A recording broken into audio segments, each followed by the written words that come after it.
नमस्कार। आज की इस वीडियो में मैं आपको बताने वाला हूँ सेलिंग के बेसिक। सेल्स करने का क्या फंडामेंटल होता है, क्या बेसिक होता है, आज की इस वीडियो में मैं आपको डिटेल बताऊंगा। आज हम जानेंगे 4 ऐसे फंडामेंटल जो सेल्स करने के लिए बहुत ही जरूरी है। क्या आप एक बिजनेस पर्सन है, क्या एक आप सेल्स पर्सन है, या फिर आप किसी कंसल्टेंसी कंपनी में है या इंश्योरेंस सेल कर रहे हैं। आप आज की डेट में कुछ भी कर रहे हैं उसमें सेल इंक्लूड रहता है। यदि हम जॉब इंटरव्यू में भी जाते हैं तो अपनी स्किल को हम सेल करते हैं, तो कहीं ना कहीं सेल इंक्लूड होता है। तो आज मैं आपको बताने वाला हूँ सेलिंग करने की कोई बेसिक फंडामेंटल। सेल्स करने का जो पहला फंडामेंटल है वो है नॉलेज अबाउट यूर इंडस्ट्री और कंपनी।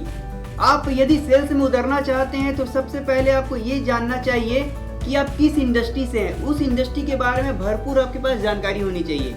यदि आप किसी कंपनी से एसोसिएट है तो उस कंपनी के बारे में, उस कंपनी का प्रोफाइल आपको पता होना चाहिए, उस कंपनी का आपको डेटा पता होना चाहिए, उस कंपनी का आपको पास्ट पता होना चाहिए कि किस तरीके से इंडस्ट्री काम कर रही है, किस तरीके से इंडस्ट्री ग्रो कर रही है, किस तरीके से इसका डेटा बढ़ा है या कम हुआ है। आपको उस सेक्टर के, उस इंडस्ट्री के बारे में कंप्लीट आपको नॉलेज होना चाहिए।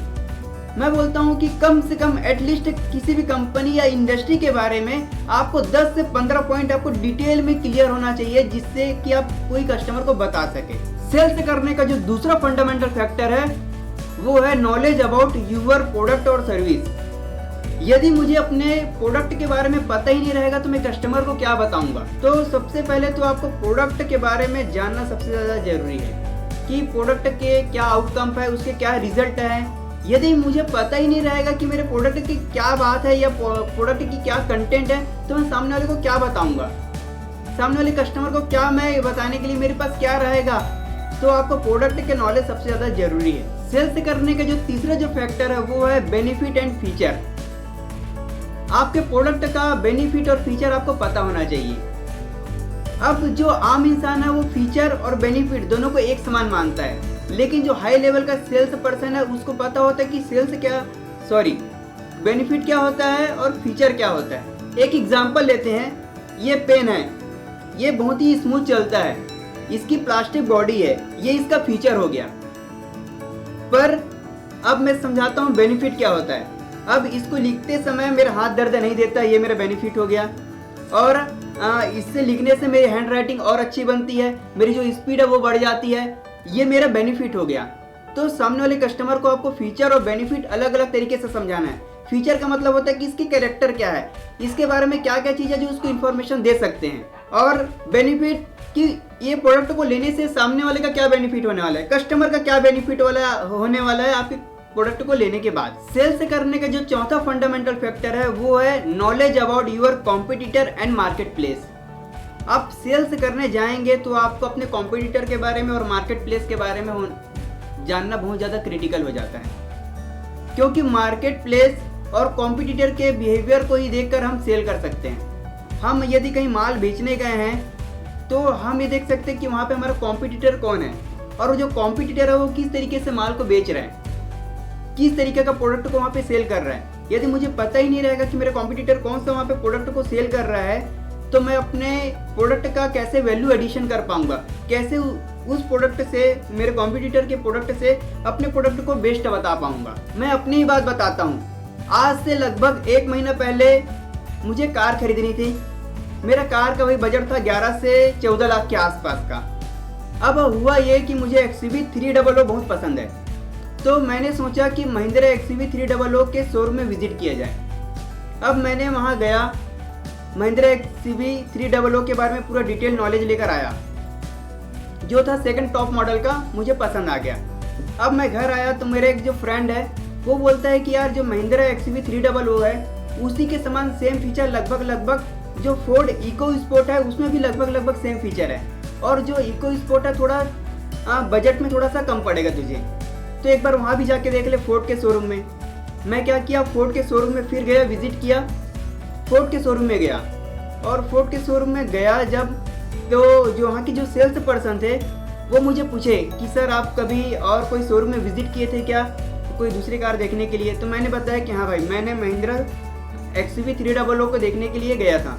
अब जो वहाँ जो सेल्स पर्सन थे फोर्ड के शोरूम में, वो जो पर्सन थे उसे अपने प्रोडक्ट के बारे में तो नॉलेज था, इको स्पोर्ट के बारे में नॉलेज था, साथ साथ में उनको महिंद्रा एक्सयूवी के बारे में भी ज़बरदस्त नॉलेज था।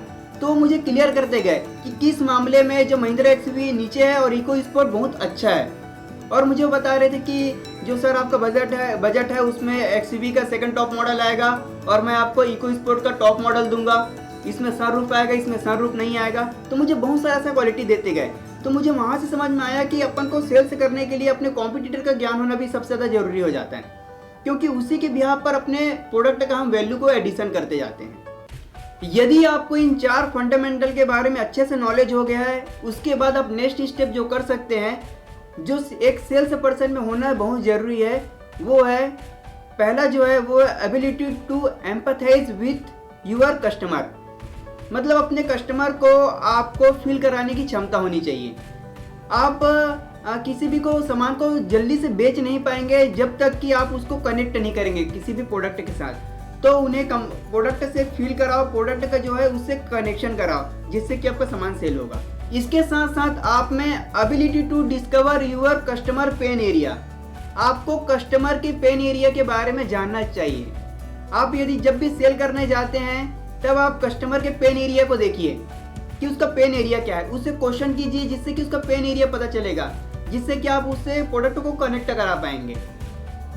तो सेल्स करने का ये सबसे अच्छा सेल्स पर्सन का ये गुण होता है कि वो कस्टमर के पेन एरिया को जानता है, पेन एरिया के बारे में पूछता है कि उसको किस प्रोडक्ट की एक्चुअल में ज़रूरत है, जिससे कि सेल्स करने में आसानी होती है। और इसके बाद मेरे हिसाब से जो सबसे मोस्ट क्रिटिकल जो क्वालिटी होना चाहिए एक सेल्स पर्सन में, वो है ability to objection handling.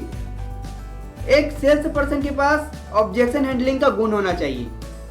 Objection handle का मतलब है कि हमने किसी कस्टमर को पूरा डिटेल नॉलेज दे दिया है, अब उसके मन में कुछ क्वेश्चन आते हैं, उस क्वेश्चन का हमको सॉल्व देना है, उनको सॉल्यूशन हमको प्रोवाइड करना है। क्योंकि कस्टमर को हम डिटेल नॉलेज तो दे दिए हैं, अब उस नॉलेज देने के बाद कस्टमर के मन में कुछ क्वेश्चन आती है, कुछ क्वेरी आती है। तो जब भी वो क्वेरी कुछ रेस करता है, कुछ भी प्रॉब्लम रेस करता है, तो उसको हमको सॉल्यूशन देना है, उसको हमको डिटेल उसको क्लियर करना है, उसको संतुष्ट करना है, तभी वो हमसे माल खरीदेगा। एक अच्छा सेल्स पर्सन वो होता है जो ग्राहकों के सवालों का जवाब उसको संतुष्टि पूर्वक दे पाए। और इससे भी अगर एडवांस आपको करना है तो वो है kill the objection in advance. मतलब आपको पता है कि हाँ ये कस्टमर ऐसा ऑब्जेक्शन करने वाला है, उसके पहले उस ऑब्जेक्शन को खत्म कर दो। एक एग्जांपल लेते हैं कि एक व्यापारी है जो मोबाइल का शॉप रन करते हैं।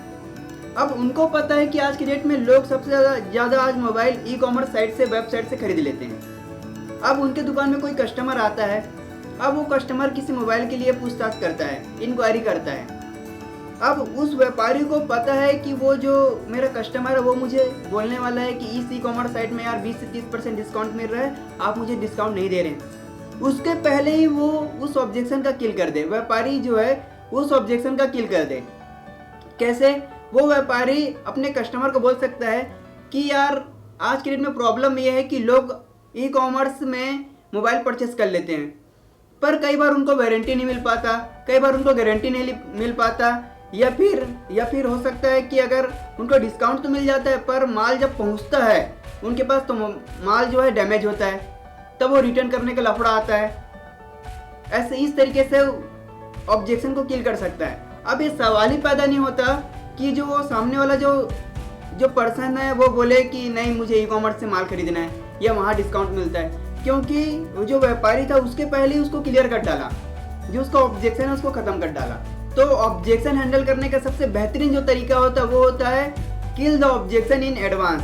एडवांस में ही ऑब्जेक्शन को आप किल कर दो, जिससे कि जो कस्टमर है वो सामने से ऑब्जेक्शन कर ही ना पाए। तो आप सभी इन फंडामेंटल को यूज कीजिए और ज़्यादा से ज़्यादा सेल कीजिए। फाइनली इस वीडियो को लाइक कीजिए, हमारे चैनल को सब्सक्राइब कीजिए, कमेंट बॉक्स में कमेंट लिखकर बताइए कि कौन सा पॉइंट आपको बेहतरीन लगा, और नोटिफिकेशन बेल को क्लिक कर दीजिए, जिससे कि आपको आने वाले समय में पर्सनालिटी डेवलपमेंट के साथ साथ बिजनेस और मोटिवेशन वीडियो कंटिन्यूसली मिलते रहे।